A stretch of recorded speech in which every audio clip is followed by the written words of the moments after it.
Assalamu alaikum wa rahmatullahi wa barakatuh. C'est Bilal de l'Institut Noir et bienvenue dans la suite de cette série de vidéos sur l'apprentissage de la lecture et de l'écriture. Nous allons dans cette vidéo apprendre deux nouvelles lettres, apprendre quelques mots de vocabulaire et nous allons tout d'abord commencer par un résumé de ce que nous avons vu précédemment. Alors n'oubliez pas de télécharger le manuel complet pour apprendre à lire et écrire l'arabe en cliquant sur la notification ou dans la description, afin de pouvoir suivre sereinement la vidéo et pouvoir faire les exercices à la maison. Donc commençons par le résumé. Donc nous avons vu précédemment comment l'alphabet arabe était composé, ou plus ou moins comment les lettres arabes fonctionnaient. Nous avons dit que les lettres arabes ont trois positions et s'écrivent de quatre manières. Donc, au début du mot, une manière d'écrire la lettre. Celle-ci, c'est la lettre mime au début du mot. Au milieu du mot, une manière d'écrire la lettre et deux manières à la fin du mot. Donc ici, c'est à la fin du mot attaché et ici, c'est à la fin du mot isolé. Ensuite, nous avons dit que nous utilisons la vocalisation pour obtenir les voyelles A ou I. Donc, trois vocalisations en arabe. Et il n'y a que les consonnes qui sont dans l'alphabet arabe. La vocalisation est quelque chose que l'on utilise pour obtenir les voyelles. Le trait au-dessus de la lettre, c'est la fatha pour obtenir le son A. Le trait en dessous de la lettre, c'est la kasra pour obtenir le son I. Et la boucle au-dessus de la lettre, c'est la dhamma et c'est pour obtenir le son OU. Donc ici, mim fatha, ça fait ma. Mim kasra, ça fait mi. Et mim dhamma, ça fait mou. Ensuite, nous avons vu la prolongation. Donc la prolongation, ça consiste à prolonger les voyelles courtes que nous avons ici. De ma, je vais passer à ma. Donc ici, j'écris la lettre avec la fatha. Donc mim, fatha, ça fait ma. Je rajoute la lettre alif qui a la fonction de prolongation et ça va me donner le son ma. On ne peut utiliser que la lettre alif pour prolonger la fatha. Ensuite, si je veux prolonger la kasra, c'est-à-dire mim, kasra, ça fait mi. Et si je veux prolonger pour obtenir mi, je vais utiliser la lettre ya. Donc ici, c'est la lettre ya à la fin du mot. Et ici, j'ai la lettre ya au milieu du mot. Ça s'écrit de cette manière-là. Et dans les deux cas, on dira mi, mi. Ensuite, si je veux prolonger la dhamma, donc mim, dhamma, ça fait mou. Et avec la lettre waw, ça fait mou. Nous avons dit que la lettre alif ne s'attache pas avec la lettre qui vient après et que la lettre waw non plus ne s'attache pas avec la lettre qui vient après. Alors que la lettre ya, ici on voit qu'elle est au milieu de mot, donc elle peut s'attacher avec la lettre qui vient après. Nous avons dit qu'il y a deux conditions pour que la lettre waw et que la lettre ya soient des prolongations. La première condition, il faut qu'elle soit obligatoirement précédée de la kasra pour la lettre ya et de la dhamma pour la lettre waw. Et la deuxième condition, c'est qu'il n'y ait pas de haraka sur la lettre ya. Aucune voyelle sur la lettre ya et aucune voyelle sur la lettre waw. Ensuite, nous avons vu le tenwin. Donc le tenwin, nous avons dit que il s'écrivait que à la fin du mot, c'est-à-dire sur la dernière lettre quand la lettre est en position finale. Ici, nous avons la lettre mim avec deux dhamma, on dira mun. Donc la première dhamma, on dit que c'est pour le son ou, et la deuxième, ça va nous donner le son ne. Donc les deux ensemble, ça fait mun. Ensuite, avec deux kasra, ça fait min. Et ensuite, avec deux fatha et la lettre alif ici qui est muette, mais que l'on doit écrire, ça fait man. Mun, min, man. Ensuite, nous avons dit que, le tenwin avait pour fonction de nous indiquer que le mot était indéfini, donc l'équivalent de un, une, des. Donc voici notre résumé rapide de ce que nous avons vu précédemment.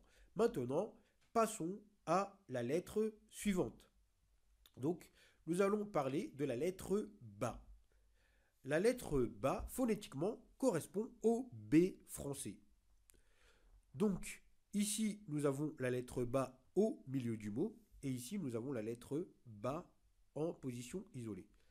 Donc, ici, c'est la lettre Ba.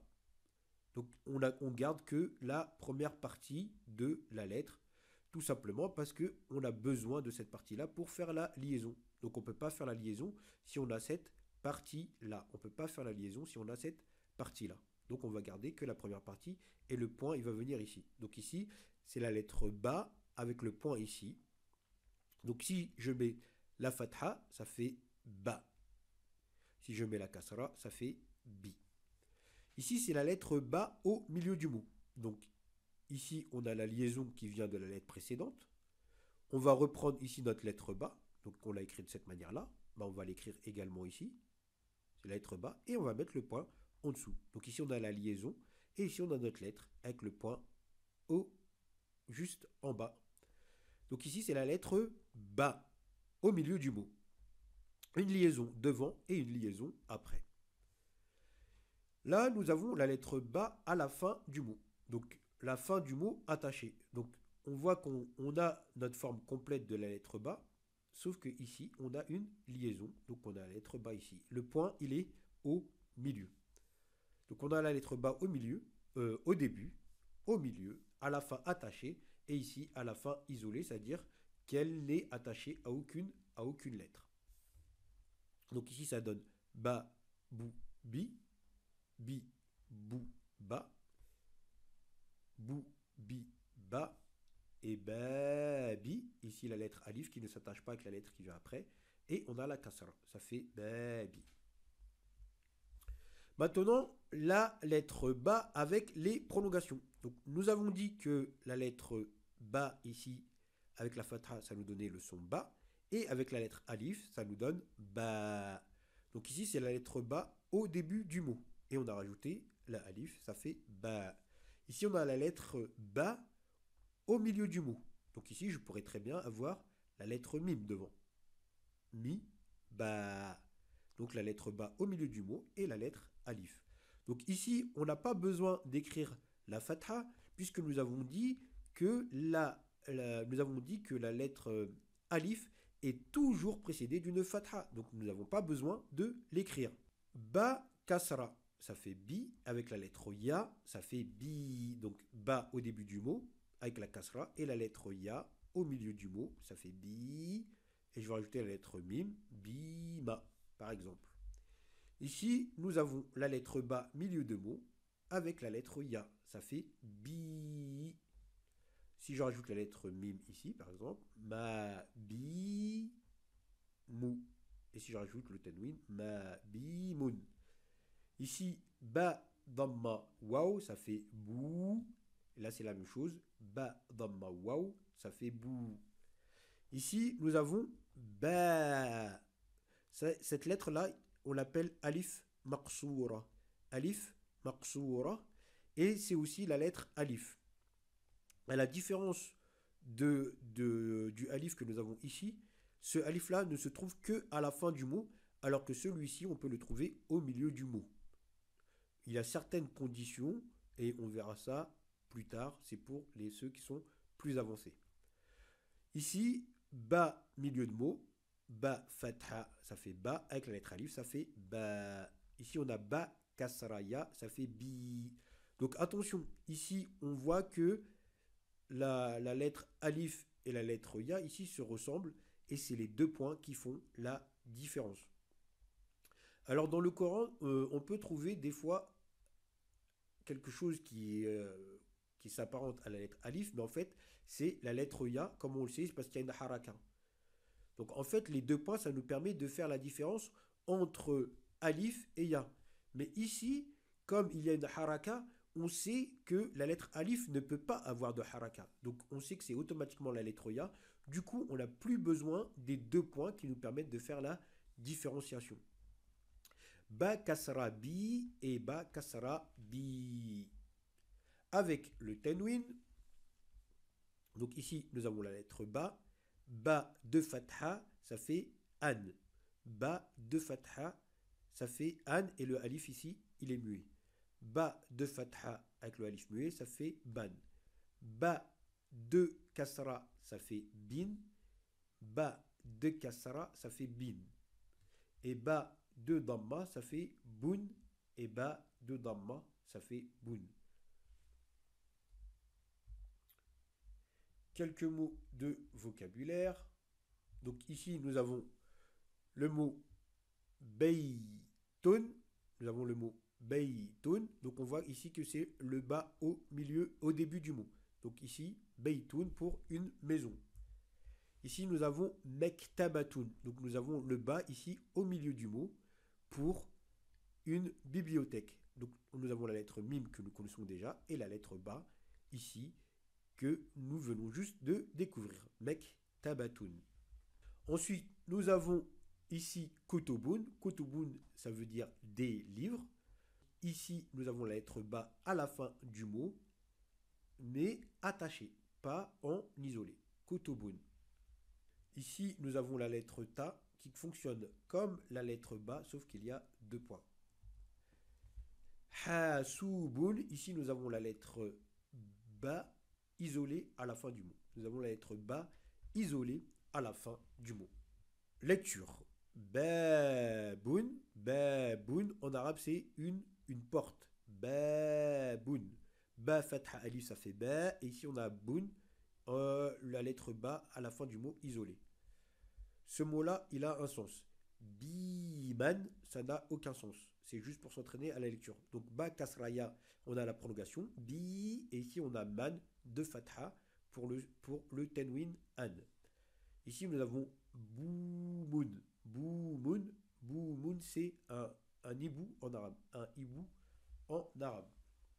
Ba damma waw, ça fait bou. Plus mim de damma, ça fait moun. Boumoun. Ma bi. Donc ici, mim fatha alif, ça fait ma. Et bi. Ba kasraya, ça fait bi. Donc ici, ma, c'est un élément interrogatif en arabe. Donc c'est qu'est-ce que. Qu'est-ce que. Et ici, ma bi, en gros, ça veut dire qu'est-ce qu'il m'arrive ou qu'est-ce que j'ai. Ma bi. Moubin, ça ne veut rien dire. Mibamoun, ça ne veut rien dire. Bimaman, c'est la même chose. Moumabin, c'est exactement la même chose. Mabimoun, Mabimin. Donc n'hésitez pas à revenir en arrière et de répéter avec moi les mots que nous venons juste de lire.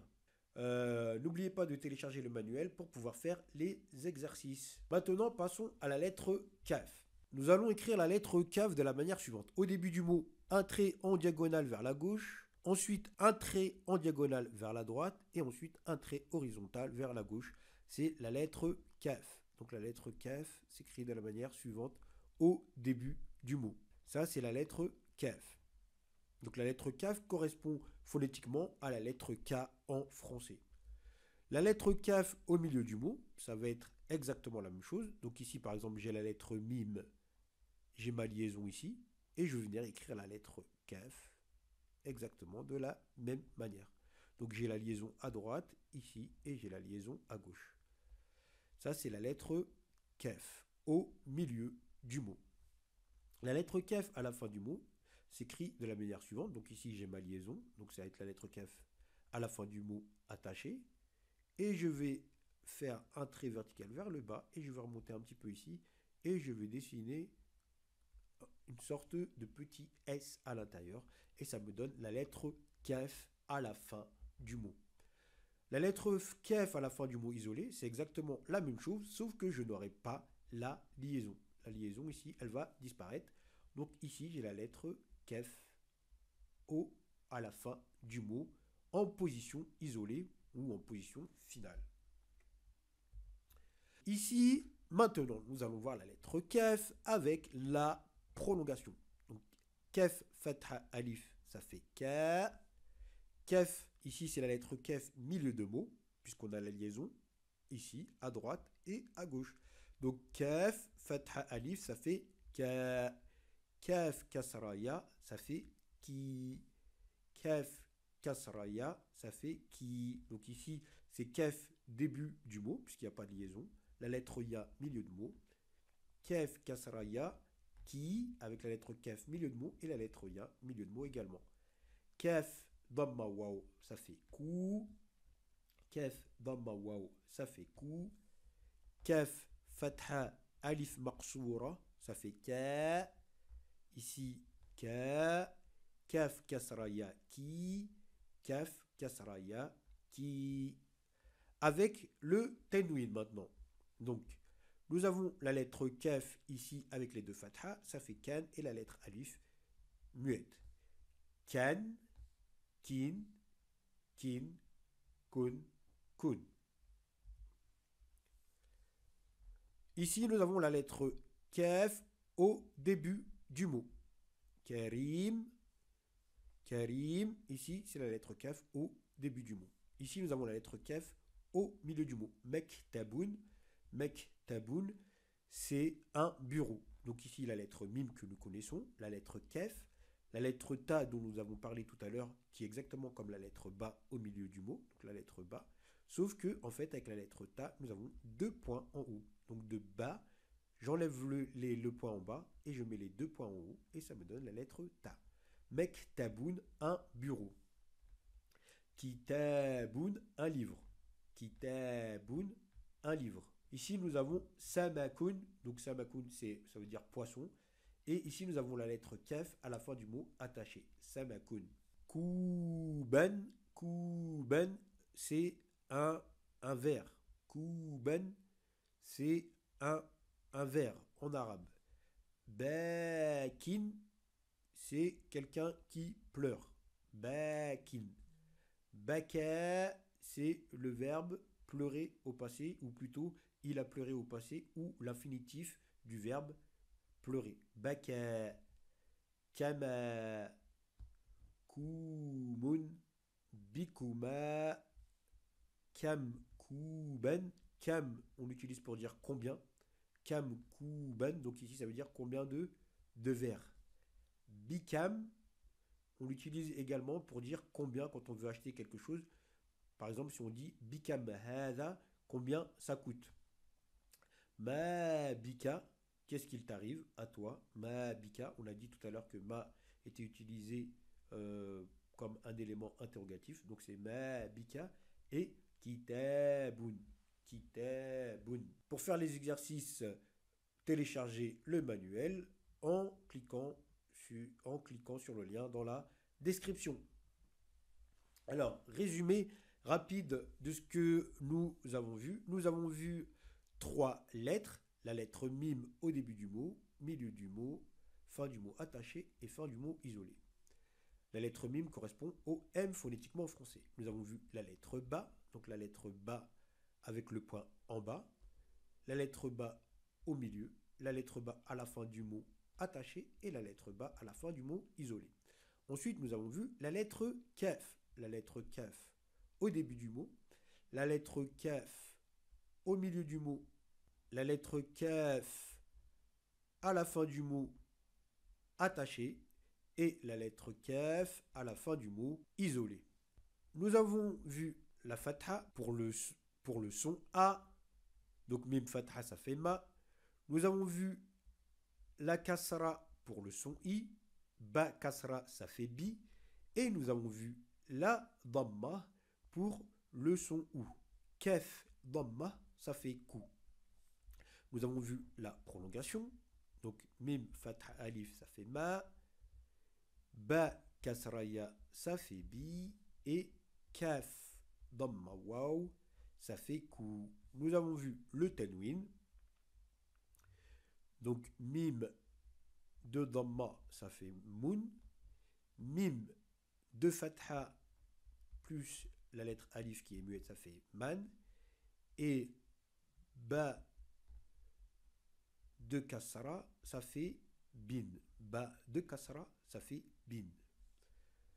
Maintenant nous allons écrire un ou deux mots.